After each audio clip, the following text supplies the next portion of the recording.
தானியேல் புத்தகத்தில் நாம் கவனம் செலுத்தி கொண்டிருக்கிறோம். அன்சீலிங் த புக் ஆஃப் டேனியல், தானியேல் புத்தகம் புரிந்து கொள்வோம் என்று நாம் படிச்சுட்ருக்கிறோம். அதில் இன்றைக்கு நாம் 10ஆம் அதிகாரத்தை படிக்க வேண்டும். 10ஆம் அதிகாரம், மிகாவேலும் கண் காண முடியா போராட்டமும், மைக்கேல் அண்ட் தி இன்விசிபிள் வார். தானியேல் 10ஆம் அதிகாரம் 13 மற்றும் 14ஆம் வசனங்களை மைய வசனமாக வைத்து படிக்க போகிறோம். பெர்சியா ராஜ்யத்தின் அதிபதி 21 நாள் மட்டும் என்னோடு எதிர்த்து நின்றான். ஆனாலும் பிரதான அதிபதிகளில் ஒருவனாகி மிகாவேல் எனக்கு உதவியாக வந்தான். இந்த வசனம் எப்படி இருக்கணும்னா, பிரதான அதிபதியாகிய மிகாவேல் எனக்கு உதவியாக வந்தான். ஆதலால் நான் அங்கே பெர்சியாவின் ராஜாக்களிடத்தில் தரித்திருந்தேன். இப்போதும் கடைசி நாட்களில் உன் ஜனங்களுக்கு சம்பவிப்பதை உனக்கு தெரிய பண்ணும்படிக்கு வந்தேன். இந்த தரிசனம் நிறைவேற இன்னும் நாள் செல்லும் என்றான். பிரியமானவர்களே, இந்த நாளிலே நம் உலகம் தவிர வேறு உலகங்கள் உண்டா என்று கேள்வி கேட்டால் என்ன பதில் சொல்லுவோம்? உண்டு. ஏன்னா பைபிள் சொல்லுது, இவரை கொண்டு, இயேசுவை கொண்டு உலகங்களையும் உண்டாக்கினார். மற்ற உலகங்கள்லாம் இருக்கிறது. எபிரேயர் 1:2, எபிரேயர் 11:3 ஆகிய வசனங்களை வாசிக்கிறோம். நம் கண்ணுக்கு புலப்படாத அறிவு ஜீவிகள் இருக்கிறார்களா? மனுஷங்க இருக்கிறோம், இந்த உலகத்தில் நடமாடிட்டு இருக்கிறோம். ஆனால் நம்முடைய கண்களுக்கு தெரியாத அறிவு ஜீவிகள் இருக்கிறார்களா? இருக்கிறார்கள். அவர்கள் நல்லவர்களா கெட்டவர்களா? என்ன பதில் சொல்லுவோம்? நல்லவர்களும் உண்டு, கெட்டவர்களும் உண்டு. கண்ணுக்கு தெரியாத நல்ல ஜீவராசிகளும் இருக்கிறார்கள், கண்ணுக்கு தெரியாத கெட்ட ஜீவராசிகளும் இருக்கிறார்கள். நாம் ஜெபிக்கும் போது என்ன நடக்கிறது? ஜெபித்தால் தானே எதுவும் நடப்பதற்கு அப்படின்றீங்களா? ஜெபிக்கும் போது என்ன நடக்கிறது? ஒரு பெரிய பிரளயமே நடக்கிறது, ஒரு பெரிய போராட்டமே நடக்கிறது. அன்பானவர்களே, இப்படி ஆர்வமூட்டும் பல கேள்விகளுக்கு அற்புதமான பதில்களை உள்ளடக்கியது தான் தானியேல் 10ஆம் அதிகாரம். 10ஆம் அதிகாரத்தை வாசிக்க சொன்னேன் நேற்று இரவு. வாசிங்களா? எத்தனை பேர் வாசிங்க? உங்களுக்கு தான் தெரியும். இந்த தானியேல் 10ஆம் அதிகாரத்தில் அப்படி என்ன அடங்கி இருக்கிறது? ஒரு அவுட்லைன் பார்க்கலாமா? உருவரை பார்க்கலாமா? தானியேல் 10ஆம் அதிகாரம் முதல் 3 வசனங்கள் தானியேலின் உபவாசம், டேனியல்ஸ் ஃபாஸ்டிங். 4 முதல் 9ஆம் வசனம் வரைக்கும் மகிமையின் கிறிஸ்துவின் தரிசனம், vision of the glorious Christ. 10ஆம் அதிகாரம் 10லிருந்து 14 வரைக்கும் கேப்ரியேலும் கடும் போராட்டமும், Gabriel and the mighty struggle. 10ஆம் அதிகாரம் 15லிருந்து 17 வரைக்கும் தானியேலின் நிலை, த கண்டிஷன் ஆஃப் டேனியல்.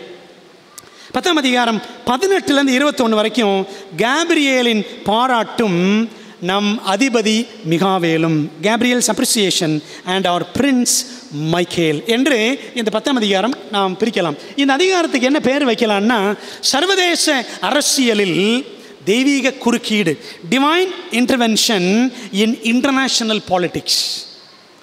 பிரியமானவர்களே, இந்த தானியேல் 10ஆம் அதிகாரம் நிகழும்போது, அந்த சம்பவம் நிகழும் பொழுது பெர்சியாவின் அரசனான கோரேஸ் ஆட்சி புரிந்தார் என்று வேதம் சொல்லுகிறது. தானியேல் 10ஆம் அதிகாரம் 1ஆம் வசனம் பாருங்க. பெர்சியாவின் ராஜாவாகிய கோரேஸ் அரசாண்ட 3ஆம் வருஷத்திலே பெல்தஷாத்சார் என்று பெயரிடப்பட்ட தானியேலுக்கு ஒரு காரியம் வெளியாக்கப்பட்டது அப்படின்னு வாசிக்கிறோம். உங்கள் பைபிளில் குறிச்சிக்கங்க. அந்த 10ஆம் அதிகாரத்தின் சம்பவம் நடந்த வருஷம் கோரேஸ் என்ற பெர்சிய மன்னனான அவனுடைய 3ஆம் வருஷம். எந்த வருஷம்னா கிமு 535 BC 535. இந்த சமயத்தில் தானியேலுக்கு 87 வயசு. He was 84. இப்பொழுது தானியேலுக்கு 87 வயது என்றால் எப்படி கணக்கு போடுறோம்? கிமு 605, அவர் பிறந்தது கிமு 622. அவர் கைதியாக வந்தது தானியேல் கிமு 605. அப்போ 17 வயசு அவருக்கு. அந்த கிமு 605 தொடங்கிய யூதர்களின் 70 வருட சிறையிருப்பு. அப்படியானால் எப்போ முடிவுக்கு வரணும்? கிமு 535 முடிவுக்கு வரக்கூடிய நேரம், அந்த 70 ஆண்டுகள் ஏறக்குறைய முடியக்கூடிய தருணம். அந்த சமயத்தில் தான் இந்த தானியேல் 10ஆம் அதிகாரம் நிகழ்கிறது. இந்த தானியேல் புத்தகத்தில் எத்தனை தரிசனங்கள் பார்த்துருக்குறோம்? 4 தரிசனங்கள், அப்படி தானே? தானியேல் 2, தானியேல் 7, தானியேல் 8, 9, தானியேல் 10லேருந்து 12. இந்த 4 தரிசனங்கள், 2ஆம் அதிகாரம் ஒரு தரிசனம், 7ஆம் அதிகாரம் ஒரு தரிசனம், 8, 9 ஒரே தரிசனம், 10 to 12 ஒரு தரிசனம். இந்த தானியேல் புத்தகத்தில் 4 முக்கியமான தரிசனங்களில் கடைசியான 4ஆம் தரிசனம் தானியேல் 10லேருந்து 12 அதிகாரங்களில் இருக்கிறது. இந்த கடைசி தரிசனத்திற்கு அறிமுக அதிகாரம்தான் தானியேல் 10ஆம் அதிகாரம். ஒரு இன்ட்ரோடக்ஷன், சரிங்களா? கடைசி தரிசனத்திற்கு. அன்பானவர்களே, இந்த கடைசி 3 அதிகாரங்கள் எப்படி அமைக்கப்பட்டிருக்கிறது, இந்த கடைசி 3 அதிகாரங்களுடைய ஸ்ட்ரக்சர் என்ன அப்படின்னு பார்க்கணும். ரொம்ப ஆச்சரியமாக இருக்கும். பாருங்களேன், தானியேல் 10ஆம் அதிகாரம் 1ஆம் வசனத்திலிருந்து 11ஆம் அதிகாரம் 1ஆம் வசனம் வரைக்கும் முன்னுரை. என்ன முன்னுரை? தானியேலும் பரலோக ஜீவிகளும் அப்படின்னு இன்னைக்கு படிக்க போகிறோம். 10ஆம் அதிகாரத்தை, 10ஆம் அதிகாரம் அதில் 4லேருந்து 14 வரைக்கும் சணல் வஸ்திரம் தரித்த பரலோக மனிதனின் தரிசனம் என்று படிக்கிறோம். 10ல் 15லேருந்து 21 வரைக்கும் உரையாடல், தானியேலும் பரலோக ஜீவியும் உரையாடுகிற காட்சியை பார்க்குறோம். 11ஆம் அதிகாரம் 2ஆம் வசனத்திலிருந்து 12ஆம் அதிகாரம் 4ஆம் வசனம் வரைக்கும் ப்ராஃபட்டிக் ஸ்பீச், தீர்க்க தரிசன உரை அங்கே நம்ம பார்க்குறோம். 3வது பகுதி, இந்த 3 அதிகாரங்களில் 3வது பகுதி பார்த்தீங்கன்னா தானியேல் 12ஆம் அதிகாரம் 5லேருந்து 13 வரைக்கும் முடிவுரை. தானியேலும் மறுபடியும் பரலோக ஜீவிகள், சரிங்களா? 10ஆம் அதிகாரத்தில் பார்க்குற மாதிரியே, முன்னுரையில் பார்க்குற மாதிரியே முடிவுரையிலும் தானியேல் பரலோக ஜீவிகளோடு இருக்கிற ஒரு காட்சியை பார்க்குறோம். 12ஆம் அதிகாரம் 5, 6ஆம் வசனங்கள் பரலோக ஜீவிகளின் தரிசனம். 12ஆம் அதிகாரம் 7லேருந்து 13 வரைக்கும் மறுபடியும் பாருங்கள் உரையாடல், தானியேலும் சணல் வஸ்திரம் தரித்த புருஷனும். விளங்குதா உங்களுக்கு? அப்போது இந்த 10ஆம் அதிகாரம் 11, 12ஆம் அதிகாரம் இதில் பார்க்கும் பொழுது தானியேலும் பரலோக ஜீவிகளும் இப்படி இருக்கிற ஒரு காட்சியை இந்த 3 அதிகாரங்களும் நமக்கு வெளிப்படுத்துகிறது பார்க்குறோம். இது அப்படியே நம்ம ஆங்கிலத்திலையும் பார்க்கலாம், சரிங்களா? ஒரு இன்ட்ரோடக்ஷன், விஷன், டயலாக், சரிங்களா? இது முதல் பகுதி. அதுக்கப்புறம் ப்ராஃபட்டிக் ஸ்பீச், 11ஆம் அதிகாரம் முழுக்க பார்த்தீங்கன்னா தீர்க்க தரிசனம், அதான் நடுவு பகுதி 11ஆம் அதிகாரம். 3வது பகுதி எபிலாக், விஷன் அண்ட் டயலாக், முடிவுரை, தரிசனம், உரையாடல். இப்படி தான் இந்த கடைசி 3 அதிகாரங்களும் இலக்கிய நயத்தோடு இருந்தாலும் இவ்வுலக நிகழ்வுகளையும் தீர்க்க தரிசனமாக நம் தேவன் வெளிப்படுத்தி இருக்கிறார்.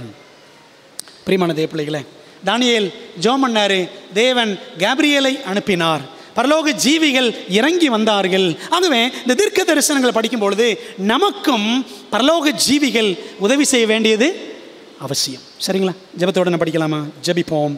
எங்கள் நல்ல தகப்பனே, கேப்ரியேலை அனுப்பி தானியேலுக்கு புரிதலை கொடுத்தீர். நீங்கள் நாங்களும் தானியேல் படிச்சுட்டே இருக்கிறோம், எங்களுக்கும் புரிதல் தேவை. உங்களுடைய தேவதூதர்களை எங்களுக்கு உதவியாக அனுப்பும். ஆண்டவருடைய கிருபை எங்களுக்கு அதிகமாக தாரும். ஆண்டவரை கவனிக்கிற காதுகளையும் புரிந்து கொள்ளுகிற உள்ளங்களையும், ஆண்டவரே உன்னிப்பாய் பார்க்கிற கண்களையும் எங்களுக்கு தாரும். உங்களுடைய கரத்தில் ஒப்புக் கொடுக்கிறோம். கர்த்தாவே சொல்லும் அடியார்கள் கேட்கிறோம், அவளோடு கற்றுக்கொள்ள காத்திருக்கிறோம். நீர் பிறகு நாங்கள் சிறு உதவி செய்யும். இயேசுவின் மூலம் ஜெபிக்கிறோம் நல்ல பிதாவே, ஆமென்.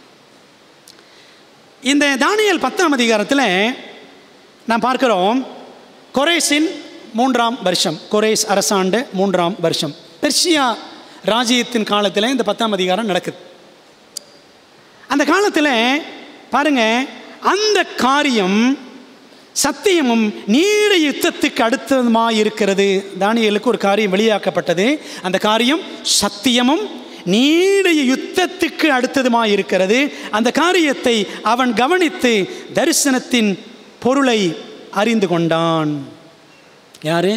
தானியேலுக்கு இந்த தரிசனம் புரிஞ்சிருச்சு, சரிங்களா? அதன் பொருளை அவன் அறிந்து கொண்டான் படிக்கிறோம். 2, 3ஆம் வசனங்கள் கவனித்தால் அதில் பாருங்க, அந்த நாட்களில் தானியேலாகிய நான் 3 வாரங்களாகிய நாட்கள் நிறைவேறும் மட்டும், அதாவது 3 முழு வாரங்கள், 3 full weeks, சரிங்களா? அப்படி தான் 2ஆம் வசனம் சொல்லுது. அந்த 3 வாரம் முழுவதும் துக்கித்து கொண்டிருந்தேன். அந்த 3 வாரங்களாகிய நாட்கள் நிறைவேறு மட்டும் ருசிகரமான அப்பத்தை நான் புசிக்கவும் இல்லை, இறைச்சியும் திராட்சரசமும் என் வாய்க்குள் போகவும் இல்லை, நான் பரிமள தைலம் பூசிக்கொள்ளவும் இல்லை அப்படின்னு படிக்கிறோம். ஏன் தானியேல் 87 வயசில் 3 வாரம் முழு 3 வாரங்கள் உபவாசம் இருந்தார்? பிரியமானவர்களே, அப்போ என்ன புரிஞ்சுக்கிறோம்? மேதிய பெர்ஷியாவிலும் அரசு அதிகாரியாக தானியேல் பணியாற்றுகிறார், அப்படி தானே? பாபிலோன் வேலை செஞ்சார், மேதிய பெர்ஷியாலையும் அரசு அதிகாரியாக பணி செய்கிறார். யூதர்கள் எருசலேம் திரும்பி கொண்டிருக்கிற ஒரு சமயம், சரிங்களா? கோரேஸ் ராஜா அவன் அரசனான பிற்பாடு ஆணை பிறப்பித்தான், சரிங்களா? அப்போ எல்லாரும் என்ன செய்கிறாங்க? நிறைய பேர் பாபிலோனிலிருந்து எருசலேமுக்கு யூதர்கள் திரும்பினார்கள். ஆனால் எல்லாரும் போகலை. தானியேல் பெர்ஷியாவிலேயே இருந்து விடுகிறார். ஆனாலும் இந்த தானியேலின் இருதயம் எருசலேமுக்காகவே துடித்து கொண்டிருந்தது. ஆலய கட்டுமானம் எருசலேமில் நடக்கணும், எருசலேமின் ஆலயத்தில் மீண்டும் யூத ஜனங்கள் தேவனை தொழுது கொள்ள வேண்டும் என்று அவர் ஜெபம் பண்ணிக்கிட்டு இருக்கிறார். ஆனால் இந்த ஆலய கட்டுமான பணியை 70 வருஷம் பாழாய் கிடந்த அந்த எருசலேம் ஆலயத்தின் கட்டுமான பணியை யூதர்கள் தொடங்கின பொழுது சமாரியர்கள் தடை செய்தார்களாம். சரிங்களா? நமது எஸ்ரா 4ஆம் அதிகாரம் 5ஆம் வசனம் படித்தால் நமக்கு இது விளங்கும். அந்த வசனத்தை நான் உங்களுக்கு வாசிக்கிறேன். எஸ்ரா புத்தகம் 4ஆம் அதிகாரம் 5ஆம் வசனம், பக்கம் 593, பழைய ஏற்பாடு. பெர்ஷியாவின் ராஜாவாகிய கோரேஷின் காலம் முழுவதும், தரியு என்னும் பெர்ஷியா ராஜா அரசாண்ட காலம் மட்டும் அவர்கள் யோசனையை அவத்தமாக்கும்படி அவர்களுக்கு விரோதமாய் ஆலோசனைக்காரருக்கு கைக்கூலி கட்டினார்கள். சரிங்களா? யார் விரோதமாக செயல்பட்டவர்கள்?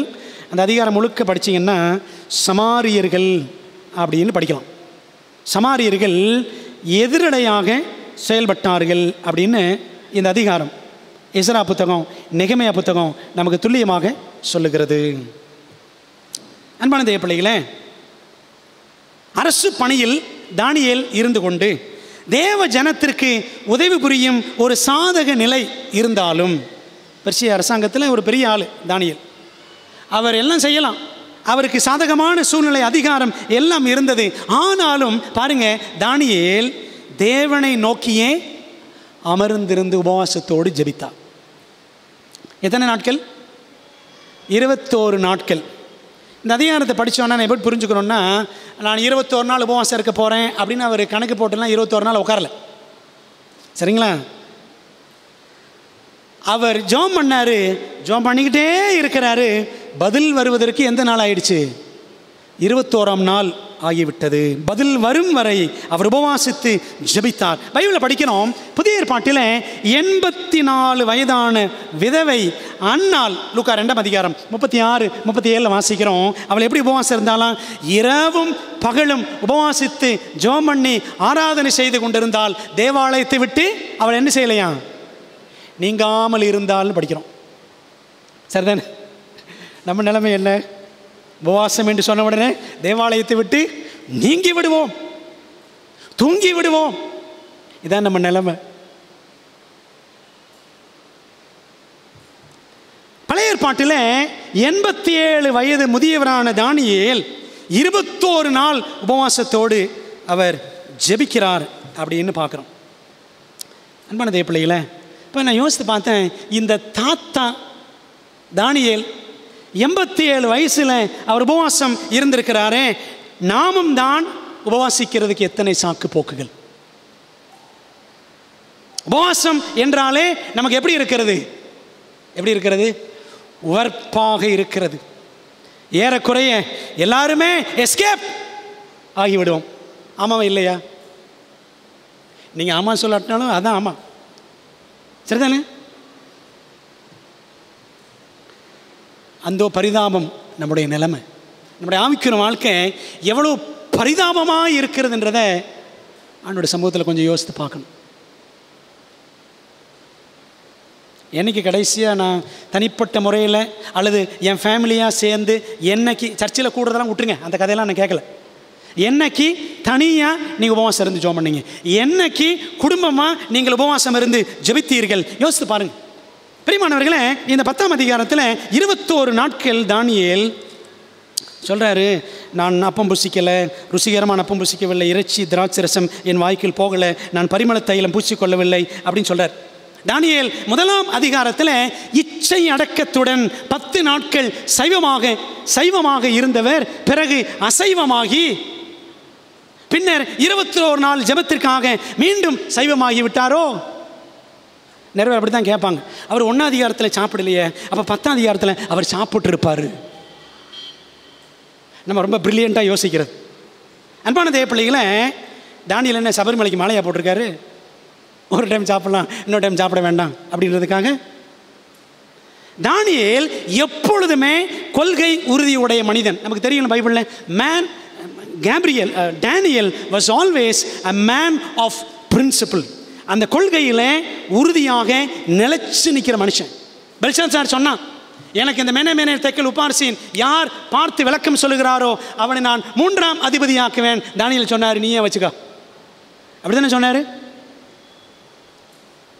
தானியேல் யாருக்கிட்டையுமே ரெக்கமெண்டேஷன் கேட்டவர் கிடையாது. என்னை எப்படியாவது ஆக்கிருங்க, என்னை எப்படியாவது ஒரு பதவியை கொடுத்துருங்க, எனக்கு ஓட்டு போட்டுருங்க, என்னை மேலே கொண்டாந்துருங்க. அந்த வேலையெல்லாம் தானியேல் இந்த சில்லற வேலை பார்க்கவே மாட்டார். சரிங்களா? நேபுகாத்நேச்சரையும் அப்படி சொல்லலை, பெல்ஷாத்சாரையும் அப்படி சொல்லலை, கோரேஸ்டையும் அப்படி சொல்லலை, தரியட்டையும் சொல்லலை. ஆனால் இந்த தானியேல் ஆட்டோமேட்டிக்காக மேலே போயிட்டே இருந்தார். சரிங்களா? இதுதான் சபையிலே இருக்கணும். பிரியமான தேவ பிள்ளைகளே, ஒரு கொள்கை உறுதியுடைய மனிதன். அதனால தான் பரலோகம் தானியேலை 3 தடவை நீ மிகவும் பிரியமானவன், பிரியமான புருஷனே என்று அழைத்தது. அது எங்கே படிக்கலாம்? தானியேல் 9:23, தானியேல் 10:11, 10:19. பாருங்களேன், தேவதூதர்கள் வந்து சொல்லுவாங்க தானியேல்கிட்ட, நீ பிரியமான புருஷன், நீ மிகவும் பிரியமானவன். நீங்கள் உபவாசம் ஜெபம் இந்த ஃப்ளையர் அனுப்பி வச்சேன், பார்த்துருப்பீங்க. வாக்கிங் வித் காட், தேவனோடு நடத்தல் என்ற தலைப்பில் தான் இன்றைக்கி படிக்க போகிறோம் மதியத்தில். தேவனோடு நடந்த நோவா, கோம்ஸ் பேசுவார். தேவனோடு நடந்த ஏனோக்கு மாதவன் பேசுவார். அந்த ஏனோக்கு பற்றி படித்தோம் அப்படின்னா பாருங்களேன், அவன் தேவனுக்கு பிரியமானவன் என்று எப்போ சாட்சி பெற்றான்? செத்து போன பிறகு, உயிரோடு எடுத்துக்கொள்ளப்பட்ட பிறகு. எப்போ ஏனோக்கு உயிரோடு எடுத்துக்கொள்ளப்பட்டான்? எப்போ சாட்சி பெற்றார்? எபிரேயர் 11 அதிகாரம் படித்து பாருங்க.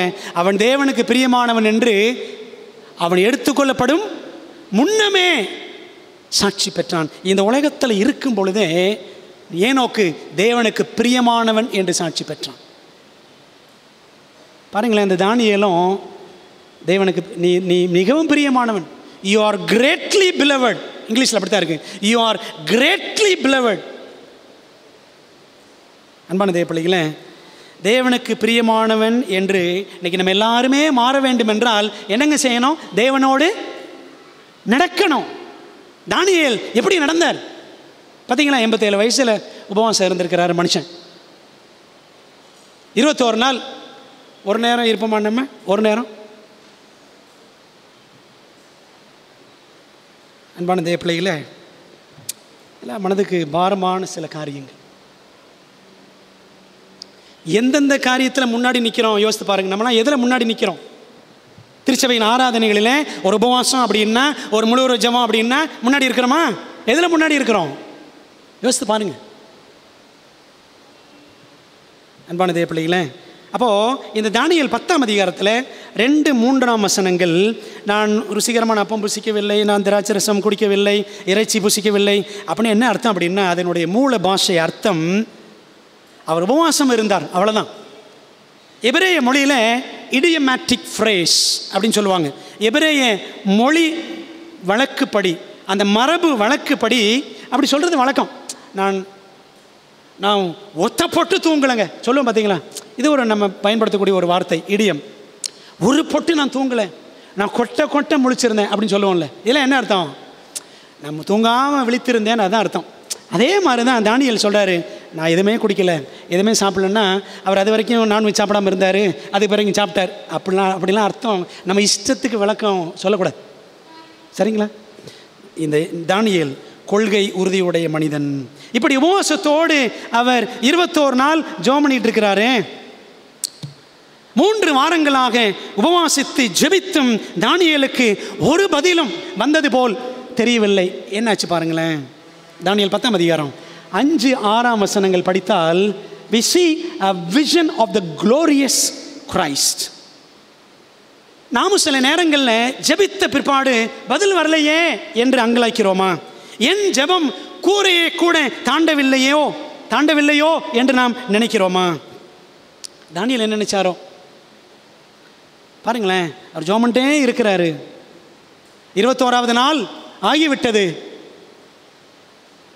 5ஆம் வசனம் சொல்லுது, என் கண்களை ஏறெடுக்கையில் 4ஆம் வசனத்தில் நாளில் இருந்து 1ஆம் மாதம் 24ஆம் தேதியிலே நான் இதக்கேல், அதாவது டைக்ரிஸ் என்னும் பெரிய ஆற்றங்கரையில் இருந்து என் கண்களை ஏறெடுக்கையில் சணல் வஸ்திரம் தரித்து தமது அறையில் உப்பாசின் தங்கக்கச்சையை கட்டி கொண்டிருக்கிற ஒரு புருஷனை கண்டேன்.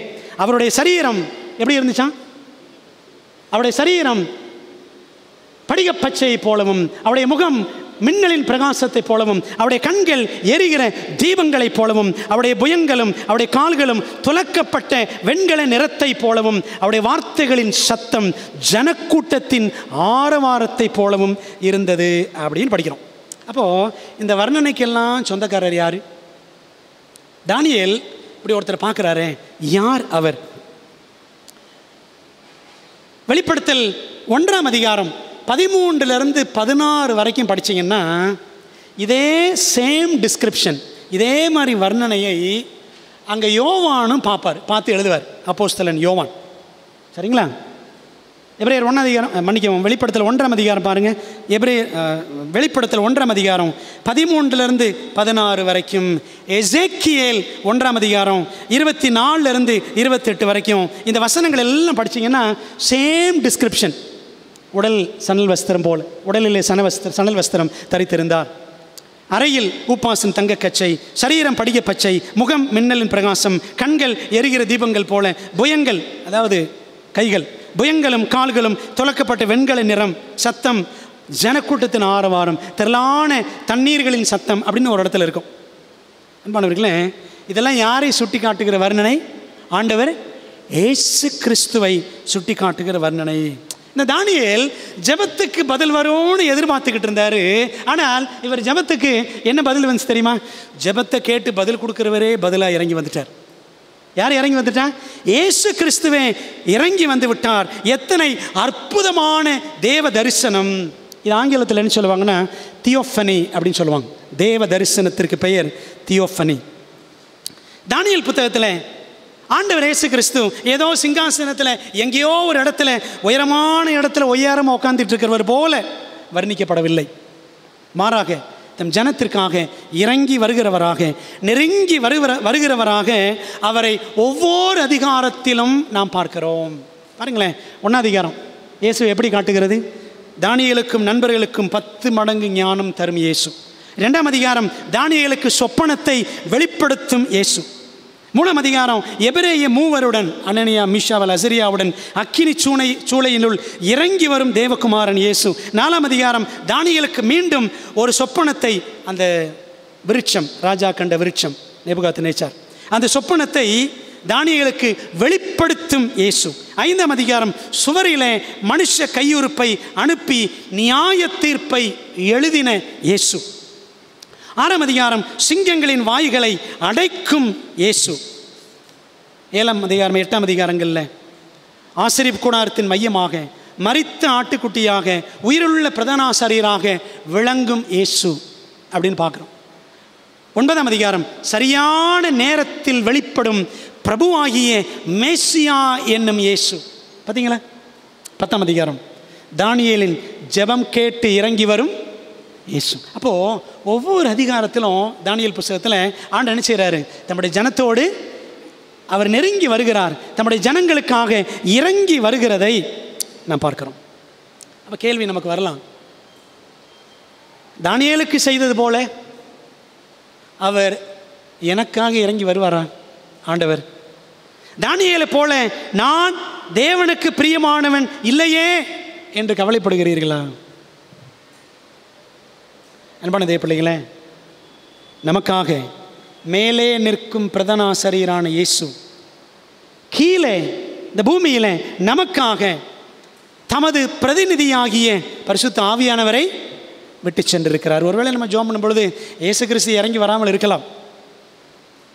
ஒருவேளை அவர் இறங்கி வர்றது நம்ம கண்ணு கூட தெரியாமல் இருக்கலாம். ஆனால் அவர் தம்முடைய பிரதிநிதியாகிய யார் அனுப்பியிருக்கிறாரு? நான் போகிறேன், தேற்றரவாளன் உங்களிடத்தில் வருவார். யார் இது? பரிசுத்த ஆவியானவர்.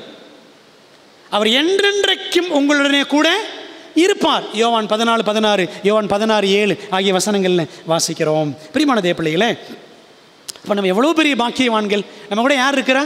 ஆவியானவர் என்றென்றைக்கும் நம்மோடு இருக்கிறார். அந்த பூமியில் இருக்கிற வரைக்கும் ஆவியானவர் நம்மை வழிநடத்துவார்.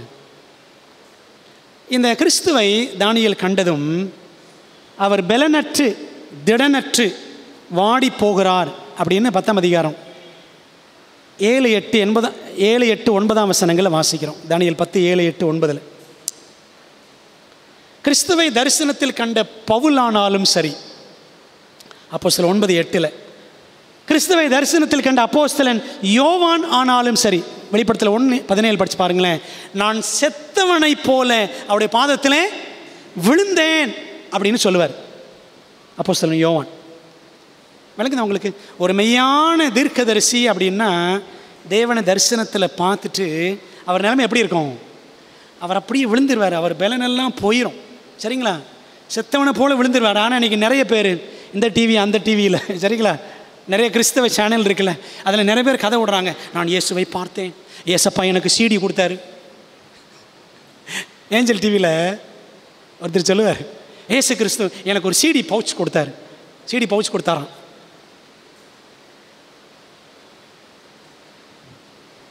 இது நம்மளும் பார்த்து ஏமாந்து போயிடுறோம்.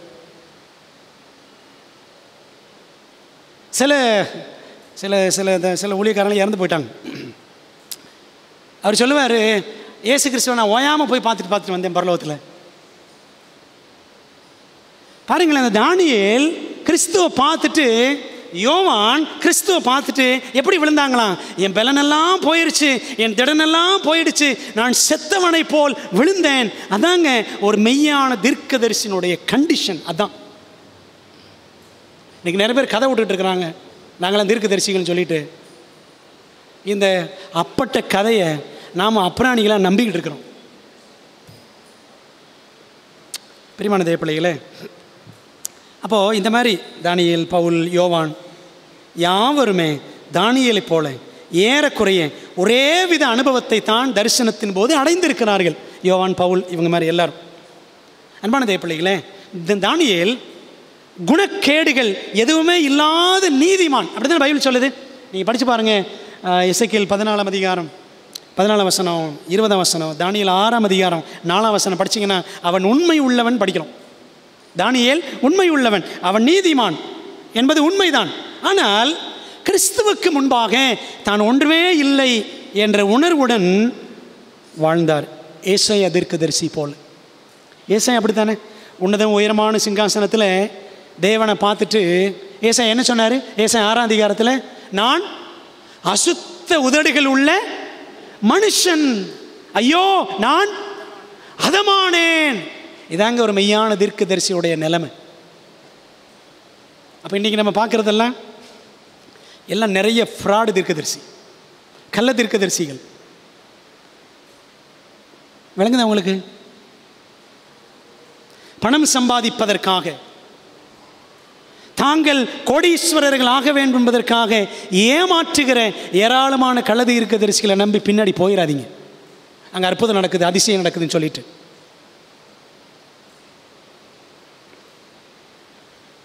கொஞ்சம் யோசித்து பாருங்கள். யாருக்கெல்லாம் லிங்க் வச்சுருக்கிறோம், யாருக்கெல்லாம் நம்ம காணிக்கை அனுப்பிட்டு இருக்கிறோம். இளம் பங்காளர் திட்டம், இயேசு அழைக்கிறார், இப்போல்லாம் அனுப்பிட்டு இருக்கிறோமா? கொஞ்சம் யோசிக்கணும், கொஞ்சம் ஜாக்கிரதையாக யோசிக்கணும். பிரியமான தேவ பிள்ளைகளே, பாருங்க, நம்முடைய நீதியும் அழுக்கான கந்தை என்று உணர்ந்து அந்த மேன்மை பெற்ற பவுல் தன்னை என்ன சொன்னாருங்க? குப்பைன்னு சொன்னார். அப்படித்தானே? தன்னை குப்பையாக கருதி தாழ்த்தினது போல பிலிப்பியர் 3ஆம் அதிகாரத்தில் 4லிருந்து 11 வரைக்கும் படிக்கிறோம். அதுபோல் நாமும் அந்த தெய்வீக தாழ்மையை என்ன செய்யணும்? அணிந்து கொள்ள வேண்டியது அவசியம். வாசிக்கிற பாருங்க, காலங்களின் அடையாளங்கள், ஆகஸ்ட் 13, 1894 அந்த புத்தகத்தில் படிக்கிறோம். அந்த கட்டுரையில் கிறிஸ்துவின் குணாதிசயத்தை பற்றிய மிக தெளிவான கண்ணோட்டங்கள் நமக்கு இருக்குமானால், நமது சுயத்தை பற்றிய கண்ணோட்டங்களும் மிகவும் தாழ்மையானதாக இருக்கும். கிறிஸ்துவை ஒரு நபர் சரியாக பார்த்துட்டாரு அப்படின்னா அவர் தன்னை குறித்த என்ன எப்படி தான் வச்சுருப்பார்? ரொம்ப தாழ்மையாக தான் வச்சுருப்பார். அங்கே என்ன இருக்காது? கிறிஸ்துவை பார்த்த ஒரு நபர் இடத்துல பெருமை இருக்காது, ஆர்ப்பாட்டம், ஆடம்பரம், ஜம்பம் எல்லாம் இருக்காது. விளங்குதா உங்களுக்கு? நான் நீ அப்படின்றதெல்லாம் இருக்காது. யோபு, ஏசாயா, தானியேல், தாவீது மற்றும் பவுல் ஆகியோரை போல நமது முகத்தோற்றமும் சாவுக்கு உள்ளானவனை போல் வெளியேறி இருப்பதை நாம் உணர முடியும். தாவீது சொன்னார்ல, என்னங்க நான் செத்த நாய் அப்படி தானே சொன்னார், தெல்லுப்பூச்சி அப்படின்னார். நானும் ஒரு புழு அப்படின்னு சொன்னார். ஆனால் இன்றைக்கி நம்மிடத்தில் எவ்வளோ பெருமை எல்லாம் இருக்குது, யோசித்து பார்ப்போம். இப்படி கிறிஸ்துவை தரிசனத்தில் தானியேல் பார்க்கிறார். இப்படி கிறிஸ்துவை பார்த்துக்கிட்டே இருக்கிற சமயத்தில் அடுத்து என்ன நடக்குது பாருங்களேன். 10ஆம் அதிகாரம் 10 to 12 வரைக்கும் மீண்டும் தோன்றிய கேப்ரியல். வசனங்கள் படிக்கலாமா? இதோ ஒருவன் கை என்னை தொட்டு என் முழங்கால்களும் என் உள்ளங்கைகளும் தரையை ஊன்றி இருக்க என்னை தூக்கி வைத்தது. அவன் என்னை நோக்கி, பிரியமான புருஷனாகிய தானியேலே, நான் இப்போது உன்னிடத்திற்கு அனுப்பப்பட்டு வந்தேன். அதனால் நான் உனக்கு சொல்லும் வார்த்தைகளின் பேரில் நீ கவனமாயிருந்து கால் ஊன்றி நில் என்றான். இந்த வார்த்தையை அவன் என்னிடத்தில் சொல்லுகையில் நடுக்கத்தோடே எழுந்து நின்றேன். 12ஆம் வசனம். அப்பொழுது அவன் என்னை நோக்கி, தானியேலே பயப்படாதே, நீ அறிவை அடைகிறதற்கும் உன்னை உன்னுடைய தேவனுக்கு முன்பாக சிறுமைப்படுத்துகிறதற்கும் உன் மனதை செலுத்தின முதல் நாள் துவக்கி உன் வார்த்தைகள் கேட்கப்பட்டது. உன் வார்த்தைகள் நிமித்தம் நான் வந்தேன். அன்பானவர்களே, தானியேல் 8, 9 அதிகாரங்களில் அந்த 2300 ராப்பகல் தரிசனத்தை விளக்க வந்த கேப்ரியல் மறுபடியும் தானியேலின் ஜெபத்துக்கு பதில் கொண்டு வருகிறதை பார்க்கிறோம். தானியேல் 9:23 நீ மிகவும் பிரியமானவன் என்று தானியேலை பாராட்டிய கேப்ரியல் மறுபடியும் தானியேல் 10:11 பிரியமான புருஷனாகிய தானியேலே என்று அன்பொழுக அழைக்கின்றான். சரியா? இந்த வசனத்தில் என்ன சொல்றார் கேப்ரியல்? நீ அந்த முதல் நாள் துவக்கி நீ ஜெபம் பண்ணலப்பா, அந்த முதல் நாள் துவக்கி உன் ஜெபம் கேட்கப்பட்டது. பார்த்தீங்களா? முதல் நாள்லேயே ஜெபத்தை ஆண்டு கேட்டுட்டார். ஆனால் பதில் வர்றதுக்கு எத்தனை வாரம் ஆயிடுச்சு? ஒரு 20 நாள் தாண்டிடுச்சு. ஏன்? காரணம் என்ன அப்படின்னா, இதுக்கு பதில் 13ஆம் வசனத்தில் இருக்குது. 13ஆம் வசனம் பாருங்களேன். காணக்கூடாத ஒரு போராட்டத்தை பற்றி 13ஆம் வசனத்தில் படிக்கிறோம். பெர்சியா ராஜ்யத்தின் அதிபதி 21 நாள் மட்டும் என்னோடு எதிர்த்து நின்றான். ஆனாலும் பிரதான அதிபதியாகிய மிகாவேல் எனக்கு உதவியாக வந்தான். அதனால் நான் அங்கே பெர்சியாவின் ராஜாக்களிடத்தில் தரித்திருந்தேன்னு படிக்கிறோம். பிரியமானவர்களே, வேதாகமத்தில் பிறப்பதற்கு முன்பாகவே பெயரிடப்பட்டவர்கள் 8 பேர் இருக்காங்க பைபிளில். 8 பேர். சரிங்களா? அதில் யார் யார் அந்த 8 பேர்னு பார்த்தீங்கன்னா, 1 இஸ்மவேல், அதெல்லாம் வசனம் இருக்குது பார்த்துக்கோங்க. ஈசாக்கு, சாலமோன், யோசியா ராஜா 325 ஆண்டுகளுக்கு முன்பாகவே அவன் பெயரிடப்பட்டவன். மகேர் ஷாலால் அஸ்பாஷ், ஏசாயா தீர்க்கதரிசியோட மகன். கோரேஸ், கவனிச்சிங்களா? முக்கியமான ஒரு நபர், நம்முடைய கவனத்துக்குரிய நபர். கோரேஸ், யோவான் ஸ்நானன், ஏசு கிறிஸ்து. இப்படி 8 பேர் பிறப்பதற்கு முன்பாகவே பைபிளில் பெயரிடப்பட்டவர்கள். பழைய ஏற்பாட்டில் 6 பேர், புதிய ஏற்பாட்டில் 2 பேர். அதிலும் இந்த 8 பேரில் இந்த கோரேஸ் பிறப்பதற்கு 175 ஆண்டுகளுக்கு முன்பாகவே அவனது பெயரையும் அவன் தேவனுக்காக செய்யப்போகிற செயலையும் ஏசாயா தீர்க்கதரிசனமாக சொல்லி வச்சிட்டார். ஏசாயா 44 28ஆம் வசனத்திலிருந்து 45ஆம் அதிகாரம், ஏசாயா 45 6ஆம் வசனம் வரைக்கும் அவன் என்ன செய்வான்? அவன் கட்டப்படு, எருசலேம் தேவாலயம் கட்டப்படு என்று ஆணை பிறப்பிப்பான் அப்படின்னு ஆண்டவர் அவன் பிறக்கிறதுக்கு 175 வருஷத்துக்கு முன்னாடியே சொல்லிட்டார். 175 years ago. அன்பானவர்களே பாருங்களேன், அப்போ இந்த கோரேஸ் இயேசு கிறிஸ்துவுக்கு முன்னடையாளமானவன். இவன் இந்த கோரேஸ் தன்னை குறித்து பரலோக தீர்க்க தரிசனத்தை ஏசாயாவின் தீர்க்க தரிசன சுருள் மூலம் அறிந்திருந்தான். அதனால தான் தேவ ஜனத்துக்கு ஆதரவாக அவன் செயல்பட்டான். ஆண்டவர் என்ன செய்கிறார், கோரேஸை எழுப்பி மேதிய பெர்சியா வந்த உடனே ஒரு 2 வருஷம் தரிய ராஜா அரசாண்டார். அதுக்கப்புறம் யார் வர்றா, கோரேஸ் வர்றார். கோரேஸ் வந்து இந்த இஸ்ரவேல் ஜனங்களுக்கு விடுதலை கொடுத்து நீங்கள் எருசலேம் போங்க, தேவாலயத்தை கட்டுங்கள் என்று அவன் ஆணை பிறப்பிக்கிறான். சரிங்களா? ஆனால் என்ன நடந்துச்சு? ஒரு பயங்கரமான போராட்டம். படிப்போம் பாருங்கள், தீர்க்கதரிசியில் ராஜாக்கள், ப்ராஃபட்ஸ் அண்ட் கிங்ஸில் பக்கம் 571. கோரேஸின் சிந்தையின் மீது கிரியை செய்து கொண்டிருந்த செல்வாக்குகளுக்கு எதிர்த்து நிற்கும் வகையில் கோரேஸ் மனசில் தீய சக்திகள் வேலை செய்து 3 வாரங்களாக கேப்ரியேல் அந்தகார வல்லமைகளுடன் போராடினான். கேப்ரியேல் பதிலை கொண்டு வராரு தானியேலுக்கு. ஆனால் 3 வாரமாக பதில் தானியேலுக்கு வரல. முதல் நாள்லேயே ஜெபத்தை கேட்டுட்டார், ஆண்டவர் கேட்டுட்டார். சரிதானே? அப்படி தான் கேப்ரியேல் சொல்றார், முதல் நாளையே உன் ஜெபம் கேட்கப்பட்டதுப்பா, ஆனால் பெர்ஷிய ராஜ்யத்தின் அதிபதி என்னோடு எதிர்த்து நின்றான். யார்? கோரேஸ் ராஜாவா? கோரேஸ் ராஜாவா கேப்ரியேலோடு சண்டை போட்டார்? கிடையாது. ஏன்னா கோரேஸ் ஆண்டோடைய ஜனங்களுக்காக வேலை செய்கிறவர். சரிதானே? அவர் தான் ஆணை பிறப்பிக்கிறார். அப்படியானால் தானியேல் 10:13 சொல்லப்பட்டிருக்கிற பெர்ஷியா ராஜ்யத்தின் அதிபதி யார்? கேப்ரியேலோடு 21 நாட்கள் எதிர்த்து நின்ற அந்த பெர்ஷியா ராஜ்யத்தின் அதிபதி யார்? கேப்ரியேலுக்கும் அந்த பெர்ஷியா ராஜ்யத்தின் அதிபதிக்கும் சண்டை நடந்திருக்கு, ஒரு போராட்டம். பிரியமானவர்களே, தொடர்ந்து வாசிப்போம். நம்முடைய பைபிள் கமெண்ட்ரியில் 4வது பாகம் 1173 பக்கம். அரசர்கள் மற்றும் அதிபதிகளின் மனங்களில் பரலோக ஏதுகரங்கள் கிரியை செய்கிற அதே வேளையில் அவர்களது மனங்களில் கிரியை செய்கிற சாத்தானிய ஏதுகரங்களை பற்றிய உதாரணங்களும் நமக்கு முன்பாக தேவனுடைய வார்த்தையில் இருக்கிறது.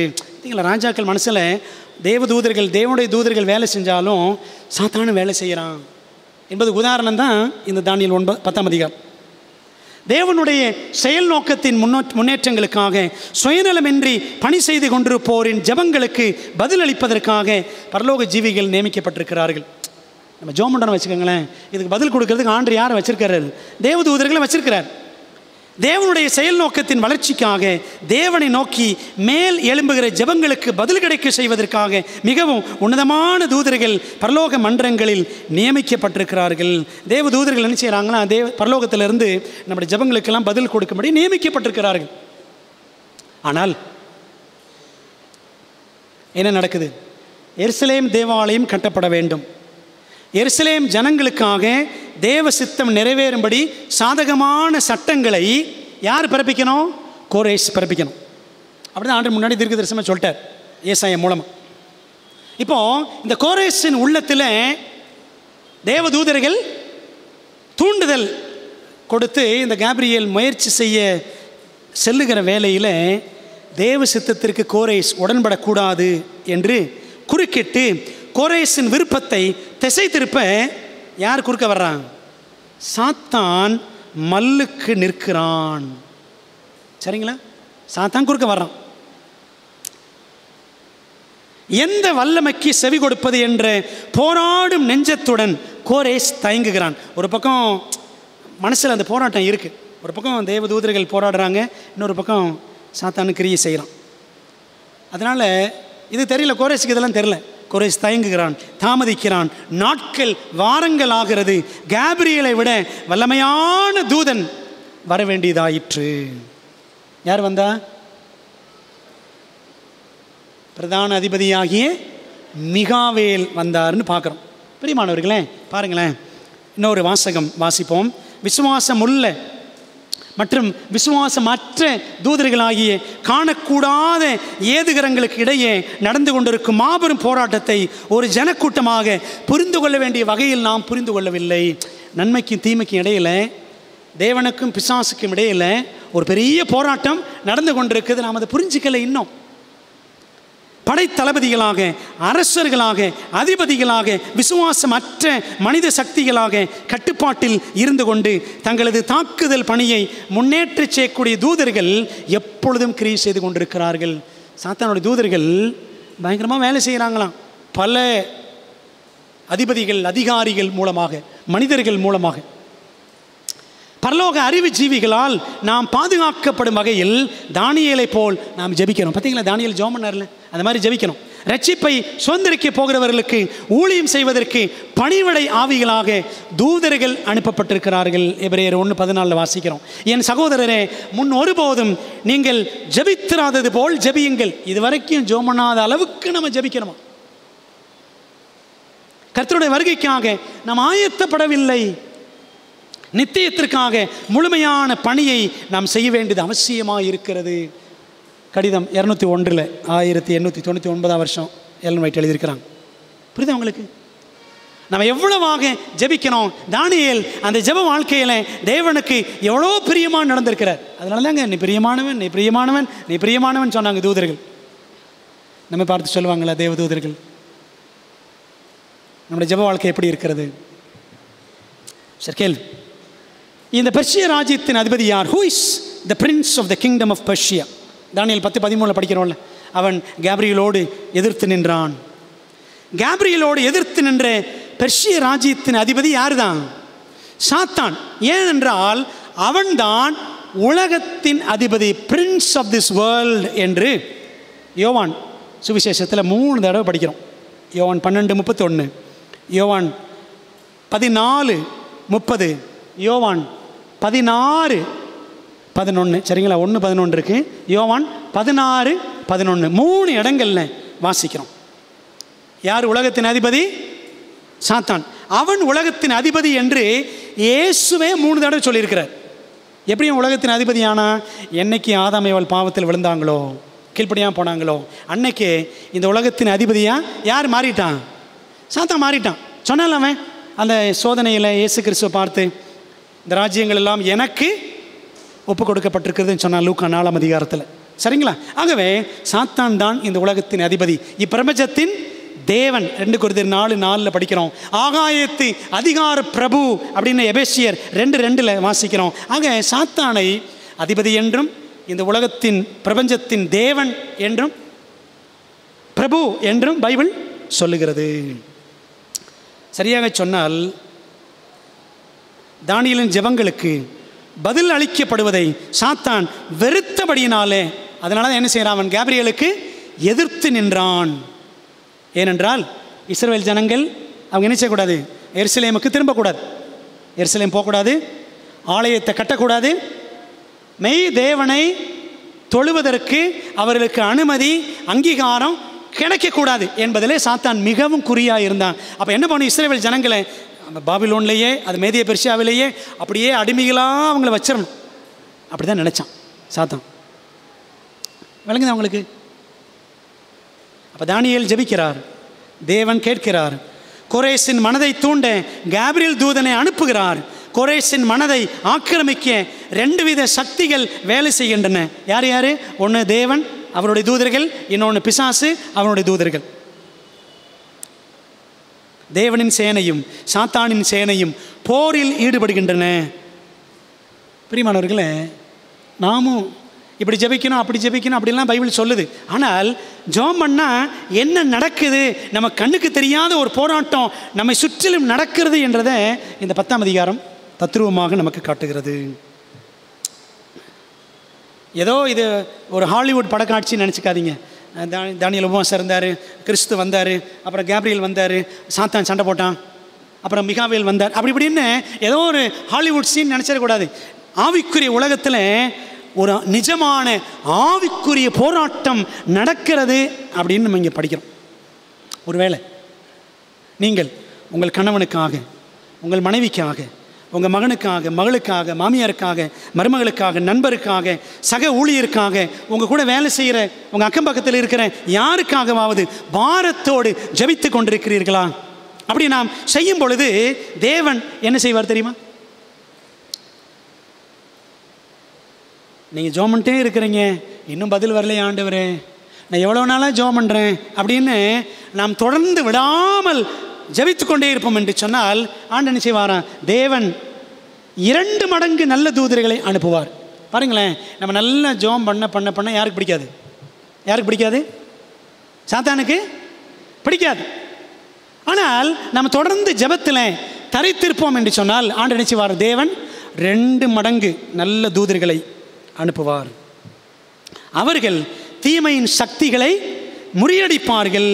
அதிபதியான மிகாவேல் இறங்கி வந்தார். பார்த்தீங்க, முதல்ல கேப்ரியல் வந்தார், சாத்தான் போராடிட்டே இருந்தான். அடுத்து ஆண்டு நினைச்சாரு, மிகாவேலை அனுப்புகிறார். மிகாவேல் இறங்கி வந்து கேப்ரியலுக்கு உதவி செய்து சாத்தானை முறியடித்தார்.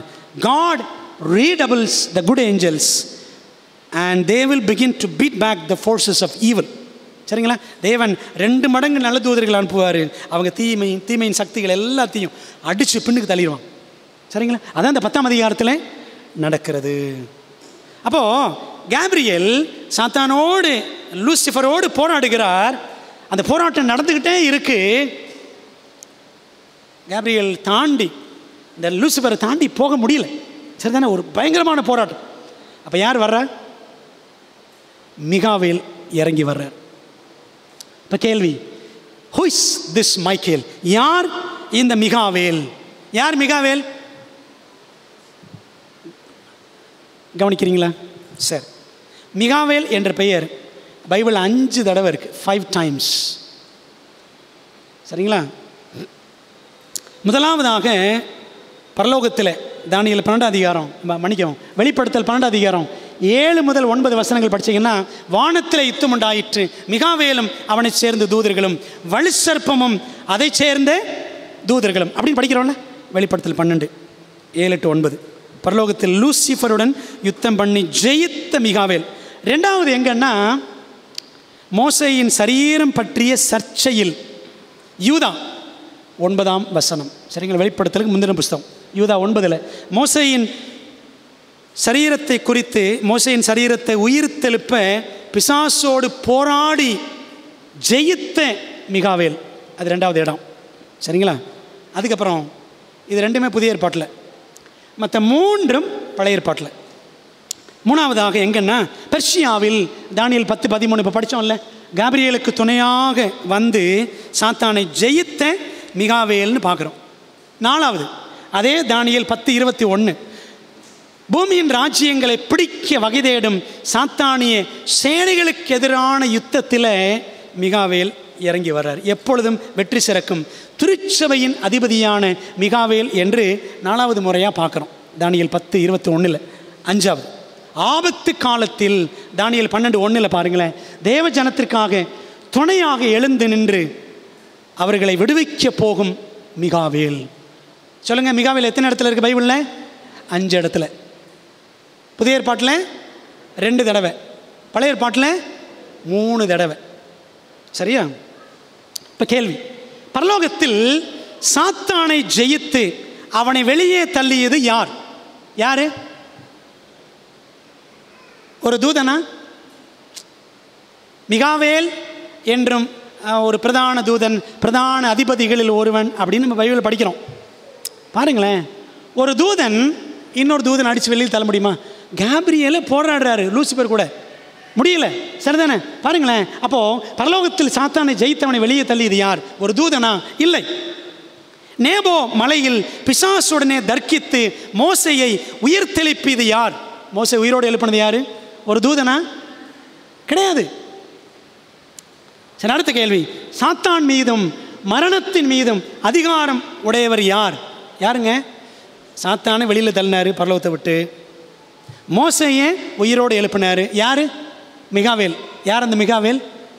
ஏசு கிறிஸ்து தான் அந்த மிகாவேல். சரிங்களா? ஒரு வாசகம் படிப்போமே, ரொம்ப அழகான வாசகம், ஏர்லி ரைட்டிங்ஸ் பக்கம் 164. அதை அப்படியே தமிழில் படிக்கலாம். சரிங்களா? தமிழில் பாருங்கள். மோசே மரணத்தை கடந்து சென்றான், ஆனால் மிகாவேல் இறங்கி வந்து அவனது உடல் அழிவை காணும் முன்பே அவனை உயிரோடு எழுப்பினார். சரிங்களா? அப்போ மோசையை ஆண்டவர் சீக்கிரமாக உயிரோடு எழுப்பிட்டார். யார்? மிகாவேல் உயிரோடு எழுப்பினாராம். மோசையின் உடலை தனது தன்னுடையது என்று சாத்தான் உரிமை கொண்டாட முயற்சித்தான். ஆனால் மிகாவேல் அவனை உயிர்த்தெழச் செய்து பரத்திற்கு அழைத்து சென்றார். சாத்தான் தேவனுக்கு விரோதமாக பயங்கரமாக பழிசாட்டி தனக்கு சேர வேண்டிய இறையை தன்னிடமிருந்து அநியாயமாக பறித்து செல்வதாக வெளியரங்கமாக கண்டனம் செய்தான். யாரு? சாத்தான்.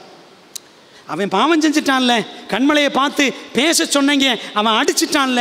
மலையை பார்த்து பேச வேண்டியவன் மலையை 2 முறை அடித்து அவன் மகிமையை தனக்கு எடுத்துக்கொண்டானே. அப்போ ஏன் சொன்ன பேச்சு தானே கேட்டான் மோசே, அவன் ஏன் ஆளு அப்படின்னு பிசாசு பேசுகிறான். தேவனுடைய ஊழியக்காரனாகிய மோசே சாத்தானின் சோதனையால் பாவம் செய்த போதிலும் மனம் பதறி பேசிட்டான். நீங்கள் சங்கீதம் 105, 106 படித்து பாருங்களேன். என்ன பாவம் செஞ்சான் இந்த மோசே? தன் உதடுகளினால் பதறி பேசினான். அப்படி தான் பைபிள் சொல்லுது. அதனால் பதறி கூட பேசிடக்கூடாதுங்க. பாவம், சரிங்களா? சாத்தானின் சோதனையால் பாவம் செய்த போதிலும் கிறிஸ்துவானவர் தமது விரோதியான சாத்தானை கடிந்து கொள்ளவில்லை. பார்த்தீங்களா? மிகாவேல் சொல்லிட்டு போய் யார் சொல்கிறாங்க? கிறிஸ்துவானவர் தமது விரோதியான சாத்தானை கடிந்து கொள்ளவில்லை. அவர் அமைதியாக தமது பிதாவை குறிப்பிட்டு காட்டி யூதா 9 கர்த்தர் உன்னை கடிந்து கொள்வாராக என்றார். பார்த்தீங்களா? அப்போ அந்த மிகாவேல் யாருங்க? ஆண்டவராகிய இயேசு கிறிஸ்து. மிகாவேல் என்ற பெயருக்கு தேவனை போன்றவர்னு அர்த்தம். One who is like God அப்படின்னு அர்த்தம். பிதாவாகிய தேவனை போன்றவர் யார் தாங்க? யார்? இயேசு கிறிஸ்து ஒருத்தர் தான். அப்படி தான் நம்ம எபிரேயர் 1:3 வாசிக்கிறோம்.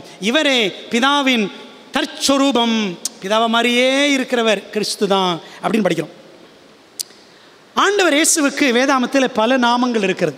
சரிதானே? நிறைய நாமங்கள் இருக்குல்ல. அவர் தேவகுமாரன், மனுஷகுமாரன், சாரோனின் ரோஜா, பள்ளத்தாக்கின் லீலி, அப்படி இப்படிலாம் படிக்கிறோம். அப்படி அந்த வரிசையில் மிகாவேல் என்பது இயேசு கிறிஸ்துவின் போர்க்கள பெயர், பேட்டில் நேம். அவருடைய போர்க்கள பெயர், கம்பேட் நேம் இந்த மிகாவேல் என்பது. கவனிச்சிங்களா? இந்த மிகாவேல் எங்கெல்லாம் 5 இடத்துல படித்தோமோ அந்த இடத்துல ஏதோ ஒரு போர்க்களம், ஏதோ ஒரு யுத்த காட்சியை தான் பார்க்குறோம். அப்படி தானே? மிகாவேல் பார்த்தீங்களா? பரலோகத்தில் மிகாவேலும் வலு சர்ப்பம் சாத்தான். மோசேயின் சரீரம் விஷயத்தில் மிகாவேலும் சாத்தான். புரியுதுங்களா? ஏதோ ஒரு யுத்தம். இங்கே தானியேலில் மிகாவேல் அந்த சாத்தான் கூட சண்டை போடுற. பார்த்தீங்களா? அப்போது மிகாவேல் எங்கெல்லாம் இருக்கிறாரோ அங்கே ஒரு போராட்டம், ஒரு போர்க்கள காட்சி, ஒரு யுத்த காட்சி அங்கே இருக்கும். அப்போ மிகாவேல் என்றால் இயேசு கிறிஸ்துனுடைய போர்க்கள பெயர் என்பதை மறந்து விடாதீர்கள். ஏன் இதை நான் அழுத்தி சொல்கிறேன்னா, இன்றைக்கி நிறைய சபைகளில் மிகாவேல்னா யார் நினச்சிட்டு இருக்கிறாங்க? மிகாவேல்னா தேவதூதர்களில் ஒருவர், ஒரு படைக்கப்பட்ட தூதன் என்று நினைக்கிறார்கள். அது முற்றிலும் 200% தவறு. சரிங்களா? ஏனென்றால் அவர் ஒரு சாதாரண தூதன் அல்ல, படைப்பாளரான தூதர், முதன்மையானவரான தூதர் ஆண்டவர் இயேசு கிறிஸ்து. தூதர்களில் முதன்மையானவர். இயேசுவை தூதனானவர் என்று வேதாமத்தில் நிறைய இடங்களை படிக்கலாம். சரிங்களா? 2 வசனங்களை படித்து பாருங்கள். மல்கியா 3:1, ஏசாயா 63:9. இந்த வசனங்களை படித்து பாருங்கள். உடன்படிக்கையின் தூதனமானவர் அப்படின்னு படிக்கலாம். சரிங்களா? 2 உதாரணங்களை பார்ப்போம். மாபெரும் வேத அறிஞர் மேத்யூ ஹென்றி அவர் எழுதுகிறாரு, கிறிஸ்துவே மிகாவேல்னு சொல்கிறார். வெளிப்படுத்தல் 12:7 அவர் எழுதின விளக்கத்தில். சரிங்களா? அதே மாதிரி மாபெரும் சீர்திருத்தவாதியான மார்ட்டின் லூத்தருடைய நெருங்கிய நண்பர் பிலிப் மெலங்டன் மிகாவேலை தேவகுமாரன் என்று சுட்டி காட்டியிருக்கிறார். சரிங்களா? இப்போது மேத்யூ ஹென்றி சொல்கிறாரு, உடன்படிக்கையின் மாபெரும் தூதனான கிறிஸ்துவே அந்த மிகாவேல்னு எழுதுகிறார். மெலங்டன் சொல்கிறாரு, மிகாவேல் தேவகுமாரனாக இயேசு கிறிஸ்து தான் மிகாவேல்னு சொல்கிறார். சரிங்களா? பைபிளில் ஒரே ஒரு உதாரணம் மட்டும் காட்ட போகிறேன். ஒன்று தான், நிறைய உதாரணங்கள் இருக்குது. ஒரே ஒரு உதாரணம். யோசுவா காலத்தில் யோசுவா எரிகோவை போய் பிடிக்கணும். சரிங்களா? யோவான் 6ஆம் அதிகாரத்தில். ஆனால் 5ஆம் அதிகாரத்தில் பார்த்தீங்கன்னா, யோசுவா 5ஆம் அதிகாரத்தில் வெளியில் போய் யோசுவா ஜெபம் பண்ணி தியானம் பண்ணுவார். அவர் அப்படி தியானமாக இருக்கிற சமயத்தில் பார்த்தீங்கன்னா உருவின பட்டயத்தோடு கர்த்தருடைய சேனையின் அதிபதி யோசுவாவுக்கு காட்சி கொடுப்பார். யோசுவா 5ஆம் அதிகாரம் 13 to 15 வரைக்கும் படிச்சு பாருங்க. சரிங்களா? யோசுவா எரிகோவின் சமவெளிகளில் கண்ட கர்த்தருடைய சேனையின் அதிபதி அப்படின்னு இங்கிலீஷில் படிக்கிறோம். Captain of the lords hosts. தானியேல்ல மிகாவேல் அதிபதின்னு படிக்கிறோம்ல, அந்த அதிபதி பிரின்ஸ் என்று ஆங்கிலத்தில். அதற்கான எபிரேய வார்த்தை சார், SAR என்ற வார்த்தை. அதே வார்த்தை தான் யோசுவா கண்ட கர்த்தருடைய சேனையின் அதிபதி, அந்த அதிபதி என்ற இடத்துக்கும் அதே எபிரேய வார்த்தை தான் சார் என்ற வார்த்தை பயன்படுத்தப்பட்டிருக்கிறது. பாருங்களேன், அந்த வசனத்தை படிக்கலாமா? யோசுவா 5ஆம் அதிகாரத்தில் இந்த கர்த்தருடைய சேனையின் அதிபதியை பார்த்துட்டு யோசுவா என்ன பண்ணுவார்? அவர் காலில் விழுந்து வணங்குவார். யோசுவா 5 படிக்கிறேன் பாருங்க. யோசுவா 5ஆம் அதிகாரம் வசனம் 14. அதற்கு அவர், அல்ல, நான் கர்த்தருடைய சேனையின் அதிபதியாய் இப்பொழுது வந்தேன். யோசுவா கேட்குறாரு, நீர் எங்களை சேர்ந்தவரா எதிரிகளை சேர்ந்தவரா அப்படின்னு கேட்டவுடனே அவர் சொல்றார், நான் கர்த்தருடைய சேனையின் அதிபதியாய் இப்பொழுது வந்தேன் என்றார். அப்பொழுது யோசுவா தரையிலே முகங்குப்புற விழுந்து பணிந்து கொண்டு அவரை நோக்கி, என் ஆண்டவர் தமது அடியேனுக்கு சொல்லுகிறது என்னவென்று கேட்டான். பார்த்தீங்களா? யோசுவா அவர் காலில் விழுந்து வணங்குறார். உடனே அவர், ஐயப்பா நான் படைக்கப்பட்ட தூதன்ப்பா, என் காலில் விழாது அப்படின்னு சொன்னாரா? இல்லை. அப்போ அந்த கர்த்தருடைய சேனையின் அதிபதி யோசுவாவின் தொழுகையை ஏற்றுக்கொண்டார். நீங்கள் வெளிப்படுத்தல் பாருங்கள், அப்போஸ்தலன் யோவான் 2 முறை காலில் விழுவார். கேப்ரியல் காலில், வெளிப்படுத்தல் 19:10, வெளிப்படுத்தல் 22:9 ஆகிய வசனங்கள் படித்து பார்த்தீங்கன்னா கேப்ரியல் ஐயோ வேண்டாம் வேண்டாம் அப்படி செய்யாதுன்னு சொல்லுவார். ஆனால் இங்கே யோசுவா விழுந்தப்போ கர்த்தருடைய சேனையின் அதிபதி அந்த தொழுகையை ஏற்றுக்கொண்டார். யாருங்க அது? ஆண்டவராகிய இயேசு கிறிஸ்து தான் மிகாவேலாக பழைய ஏற்பாட்டில் பல இடங்களில் வெளிப்பட்டிருக்கிறார். இதில் சந்தேகமே கிடையாது. சரிங்களா? அப்போது ஆண்டவர் இயேசு கிறிஸ்துவே இறங்கி வந்து கேப்ரியல் அந்த லூசிஃபரோடு யுத்தம் பண்ணும் பொழுது கிறிஸ்துவானவர் வந்து உதவி செய்தார். மிகாவேலாக கமாண்டர் இன் சீஃப், பிரதான அதிபதியாகிய மிகாவேல், இயேசு கிறிஸ்து மிகாவேலாக இறங்கி வருகிறார். விளங்குதா உங்களுக்கு? பாருங்களேன், இயேசு கிறிஸ்து வரும்போது கூட 2ஆம் வருகையில் பிரதான தூதனுடைய சத்தத்தோடும் தேவ எக்காலத்தோடும் வானத்திலிருந்து இறங்கி வருவார். 1 தெசலோனிக்கேயர் 4ஆம் அதிகாரம் 16ஆம் வசனத்தில் படிக்கிறோம். அந்த சத்தத்தை கேட்ட உடனே பிரேத குழிகளில் உள்ள அனைவரும் அவருடைய சத்தத்தை கேட்கும் காலம் வரும். படிக்கிறோம் யோவான் 5:28-29. இந்த பிரதான தூதன் அவர் குரல் கொடுத்த உடனே தான் மோசையும் உயிரோடு எழுந்தார். அப்படி தானே? புரியுதுங்களா? அப்போ அந்த பிரதான தூதன் யாருங்க? மிகாவேலாகிய இயேசு கிறிஸ்து. ஆகவே அந்த இயேசு கிறிஸ்து பிரதான தூதன் அவர் தான் மிகாவேல். அவர் வரும்பொழுது என்ன நடக்கும்? பிரேத குழிகள் அனைவரும் அவருடைய சத்தத்தை கேட்கும் காலம் வரும். பிரதான தூதன், ஆர்க் ஏஞ்சல், கர்த்தருடைய சேனையின் அதிபதி, பெரிய அதிபதி, இது எல்லாமே இயேசு கிறிஸ்துவுக்கு இன்னொரு பெயர், இன்னொரு சிறப்பு பெயர். மிகாவேல் என்பது அவருடைய பேட்டில் நேம் என்பதை மறந்துடாதீங்க. சரிங்களா? அப்போ மிகாவேல் யாரு? ஆண்டவராகிய இயேசு கிறிஸ்து. பிரியமானவர்களே, இப்படி தானியேல் 10ஆம் அதிகாரத்தில் பார்க்கிற இந்த மிகாவேல் தானியேல் 12:1 பார்க்குறோம். உன் ஜனத்தின் புத்திரருக்காக அக்காலத்தில் பெரிய அதிபதியாகி மிகாவேல் எழும்புவான். பிரியமானவர்களே, இந்த கடைசி தரிசனத்தில், இந்த 4ஆம் தரிசனத்தில் ஆரம்பத்திலிருந்து கடைசி வரைக்கும் மிகாவேல் தம்முடைய ஜனத்தோடு இருப்பார். அதான் அர்த்தம். இந்த மாபெரும் போராட்டத்தில் மிகாவேலாக கிறிஸ்து நம்மோடு கூட இருந்து நமக்கு ஜெயம் கொடுக்கிறவனாக அவர் நிற்பார் என்பதுதான் இன்னைக்கு நான் படிக்கிற சத்தியம். இந்த போராட்டத்தில் நீங்களும் நானும் தனியாக கிடையாது. நம்மோட யார் இருக்கா? கேப்ரியல் இருக்கிறார். மிகாவேலாகி கிறிஸ்து நம்மோடு இருக்கிறார். கடைசி ஒரு வசனத்தை வாசித்து முடிக்க போகிறோம். தானியேல் 10:20 வசனத்தில், அப்பொழுது அவன், நான் உன்னிடத்திற்கு வந்த காரணம் இன்னதென்று உனக்கு தெரியுமா? இப்போது நான் பெர்சியாவின் பிரபுவோடு யுத்தம் பண்ண திரும்பி போகிறேன்.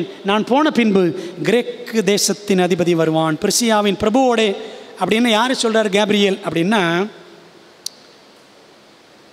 கோரேஸ் ராஜா பற்றி சொல்கிறார். அந்த பெர்சியாவின் பிரபுவுக்கு பக்கத்துணையாய் நின்று யுத்தம் பண்ண போகிறேன் சரிங்களா? ஏன்னா இந்த கோரேசுக்கு உதவி செய்து சாதகமாக இஸ்ரவேலருக்கு சாதகமாக சட்டம் பிறப்பிக்க நான் உதவியாக போகிறேன் அப்படின்னு கேப்ரியேல் சொல்கிறார். ஏன்னா கிறிஸ்து வந்து என்ன பண்ணிட்டார்? இப்போ விடுதலை கொடுத்துட்டார், பிசாசு துரத்தியாச்சு. இப்போ என்ன செய்கிறாரு? கேப்ரியேல் கோரேசிடம் செல்ல போகிறார். ஒரு ராஜ்யம் தேவ சித்தத்திற்கு இசைவாக நடக்கும் என்றால் அந்த ராஜ்யத்துக்கு விரோதமாக செயல்படும் தீய சக்திகளோடு அந்தகார லோகாதிபதிகளோடு எதிர்த்து போரிட தேவன் தமது தூதர்களை அனுப்புவார். அப்படி கோரேஸ் அரசனுக்கு சாதகமாக அனுப்பப்பட்டவர்கள் தான் கேப்ரியேலும் மிகாவேலும். இஸ்ரவேல் ஜனங்களை விடுவிக்கணும், அவங்க எருசலேம் போகணும், ஆலயத்தை கட்டணும், மெய்யான தேவனை தொழணும் என்பதான் தேவ சித்தம். அதுக்கு சாத்தான் தடை பண்ணுறான். கேப்ரியேல் வந்தார், முடியலை. அப்புறம் மிகாவேல் கிறிஸ்துவே வந்தார், பிற்பாடு விடுதலை கிடைத்தது. புரியுதுங்களா? அந்த ராஜ்யத்திடமிருந்து மேதே பெர்ஷியா அதிலிருந்து தேவ காருண்யம் அகற்றப்படும் பொழுது, தேவனுடைய கிருபை அதற்குரிய காலம் முடியும் பொழுது அடுத்த ராஜ்யம் ஆட்சிக்கு வருகிறது என்பதே. அடுத்து என்ன வந்துச்சு? மேதே பெர்ஷியாவுக்கு அடுத்து கிரேக்க ராஜ்யம் அது வரும் என்பதுதான் தானியேல் 10:20 அர்த்தம். சரிங்களா? அந்த கிரேக்க ராஜ்யத்தை பற்றி தானியேல் 11 அதிகாரத்தில் என்ன விலாவரியாக படிக்கலாம். கடைசியாக இந்த தானியேல் 10 அதிகாரத்தை கவிதை வடிவில் பார்த்து நம்ம முடிச்சிடலாமா? பார்க்கலாம். பெர்ஷிய கோரேஸ் அரசன் ஆட்சி செய்த 3ஆம் வருஷம் முதியவர் தானியேலின் 3 முழு வார உபவாசம். பதில் இல்லையே என மனம் நொந்தார். பராபரன் கிறிஸ்துவே இறங்கி வந்தார். மகிமையின் கிறிஸ்துவை கண்ட தீர்க்கன் பலன் இழந்தார், திடன் இழந்தார்.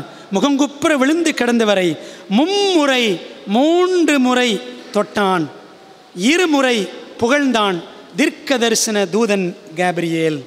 தானியேலின் ஜெபம் முதல் நாளே கேட்கப்பட்டதாம், ஆயினும் பதில் வர 3 வாரங்கள் தடைப்பட்டதாம். தடை செய்தவன் தந்திர அதிபதி சாத்தானாம். தடுமாறின கேப்ரியேலுக்கு தக்க நேர சகாயராக மிகாவேல் வந்தார். தானியேலுக்கு துணை செய்த விண் தூதர்கள் கேப்ரியேல், மிகாவேல் கடைசி நாட்களின் கடைசி வரை தேவ ஜனத்துக்கும் துணையாகவே நிற்பார்கள். தானியேல் புத்தகத்தின் 4ஆம் தரிசனம் கடைசி 3 அதிகாரங்களாகும். தானியேல் 10ஆம் அதிகாரம் முடிவின் சம்பவங்களுக்கு முன்னுரை அதிகாரமாம். நாமும் உணர்வடைந்து உபவாசித்தால் ஊக்கம் பெறலாம், முழங்காலில் நின்றால் தூதர்களின் துணையையும் பெறலாம். இதுவே தானியேல் 10ஆம் அதிகாரம். பிரியமானவர்களே, அப்போ என்ன படிச்சுக்கிட்டோம்? மிகாவேல் என்பது இயேசு கிறிஸ்துவின் ஸ்பெஷல் டைட்டில், சிறப்பு பெயர். சாத்தானின் சோதனைகளை முறியடிக்க நமக்கு மிகாவேல் துணை செய்வார். கூடுதல் பலன் வேண்டுமா? மிகாவேல் வருவார். நரக சக்திகளை பின்னடை செய்ய வேண்டுமா? நாம் மண்டியிட்டால் மிகாவேல் வந்து நமக்கு துணை புரிவார். தானியேல் 10ஆம் அதிகாரத்தில் கேப்ரியேலும் மிகாவேலும் தேவ ஜனத்திற்காக போராடுகிறதை நாம் பார்க்கிறோம். கடைசி அதிகாரம் வரைக்கும் நாம் அதை பார்க்க போகிறோம். நம் தேவன் அண்ட சராசரம் ஆளக்கூடிய மகா பெரிய தேவன். நம்ம தீர்க்க தரிசன புத்தகங்களில் மிருகங்களையே பார்த்து பழகிட்டோம். மிருகங்களையும் அடையாளங்களையும் கண்டு நம்ம சில நேரத்தில் பயந்துடும். அப்படி பயப்பட வேண்டாம். கண்களை யாரை பார்க்கணும்? யாரை பார்க்கணும்? இயேசுவை மட்டும் பார்க்க வேண்டும். மிகாவேல் இறங்கி வந்தார் தானியேலுக்காக. நமக்கும் அவர் இறங்கி வர காத்திருக்கிறார். நம்ம ஒப்பு கொடுப்போம். தேவன் நம்ம இந்த கடைசி நாட்களில் அற்புதமாய் வழி நடத்தி அவருடைய ராஜ்யத்திற்கென்று கடைசி வரை உண்மையாய் நிற்க நம்மை ஆயத்தப்படுத்துவாராக. ஆமென். பரிசுத்தமுள்ள ஆண்டவரே, இந்த உலகத்தின் கடைசி நாட்களின் கடைசியில் முடிவு காலத்தின் முடிவில் இருக்கிற எங்களுக்கு ஆண்டவர் உம்முடைய கிருபையும் உம்முடைய பிரசன்னத்தையும் உம்முடைய சத்தியத்தையும் உம்முடைய ஆவியானவரையும் தந்து நடத்துகிறீர் என்பதற்காக உமக்கு நாங்கள் ஸ்தோத்திரம் செலுத்துகிறோம். தகப்பனே, இந்த நாளில் இந்த உபவாச ஜெபக்கூட்டங்களில் ஆராதனைகளில் நாங்கள் கலந்து கொண்டு கர்த்தருடைய வார்த்தையை கேட்பதற்கு எங்களுக்கு கொடுத்த வாய்ப்புக்காக ஸ்தோத்திரம். தானியேல் 10ஆம் அதிகாரத்தை இன்றைக்கு நாங்கள் படித்தோம். ஆண்டவரே, எங்களுக்கு கண்ணுக்கு புலப்படாத ஒரு போராட்டம் நடந்து கொண்டிருக்கிறது. எங்களுடைய கண்களுக்கு தெரியாத சக்திகள், 2 விதமான சக்திகள் போராடி கொண்டிருக்கின்றன. ஆண்டவரே, எங்கள் ஜெபத்தினால் ஒரு பெரிய பிரளயமே நடக்கிறது என்பதை நாங்கள் பல நேரங்களில் உணராமல் இருக்கிறோம். இந்த உலகத்தில் அந்நியர்களாக பிசாசின் பிடியில் இருக்கக்கூடிய இந்த உலகத்தில் நாங்கள் இருந்தாலும் ஆண்டவரே, எங்களுக்கு உதவியாக தெய்வதூதர்கள் எங்களுக்கு உதவியாக தெய்வீக மிகாவேல் இறங்கி வந்து எப்பொழுதும் சகாயம் செய்கிற கர்த்தருடைய சேனையின் அதிபதியாய் எங்களுக்காக இருப்பதற்காக நன்றி செலுத்துகிறோம். அன்பின் ஆண்டவரே, இந்த சத்தியங்கள் நிமித்தம் எங்களுடைய வாழ்க்கையும் ஆண்டவரே தானியேல் போல நமக்கு பிரியமானதாக மாற எங்களை தாழ்த்தி ஒப்புக் கொடுக்குறோம். இந்த நாளில் வந்திருக்கிற ஒவ்வொருவரையும் ஆசீர்வதியும். ஆண்டவரே, கண்ணீரோடு வியாகுலத்தோடு பாரத்தோடு வேண்டுதலோடு விண்ணப்பங்களோடு தேவைகளோடு யார் யார் வந்திருக்கிறார்களோ அவர்கள் தேவைகள் எல்லாம் சந்தியும் ஆசீர்வதியும். ஆண்டவரே, இப்பொழுது நடக்க போகிற சர்ச் போர்டு மீட்டிங் ஆசீர்வதிங்க கர்த்தாவே. அதை தொடர்ந்து இருக்கிற உபவாச கூட்டத்தையும் ஆண்டவர் ஆசீர்வதிப்பீராக. செய்திகளை கொடுக்க காத்திருக்கிற சௌர் மாதவன் சர்கோம்ஸ் ஆகியோரை தேவன் பயன்படுத்தும் கர்த்தாவே. தானியேல் 21 நாட்கள் முழு 3 வாரங்களும் உபவாசித்து ஜெபித்தார். 87 வயதில். எங்களுக்கு அந்த வாஞ்சையை கொடுங்க, எங்களுக்கு அந்த தாவத்தை கொடுங்க. கிறிஸ்தவ வாழ்க்கையில் ஏனோ தானோ என்று எங்களுடைய வாழ்க்கையை நாங்கள் கழித்து அர்த்தமற்றதாக ஆக்கி விடாதபடி கிருபையாக எங்களை காத்து ஆசீர்வதியும். எங்கள் ஜெபத்தை கேட்டதற்கு நன்றி. உடைய கிருபை எங்களோடு இருப்பதாக இயேசுவின் நாமத்தில் ஜெபிக்கிறோம் நல்ல பிதாவே, ஆமென்.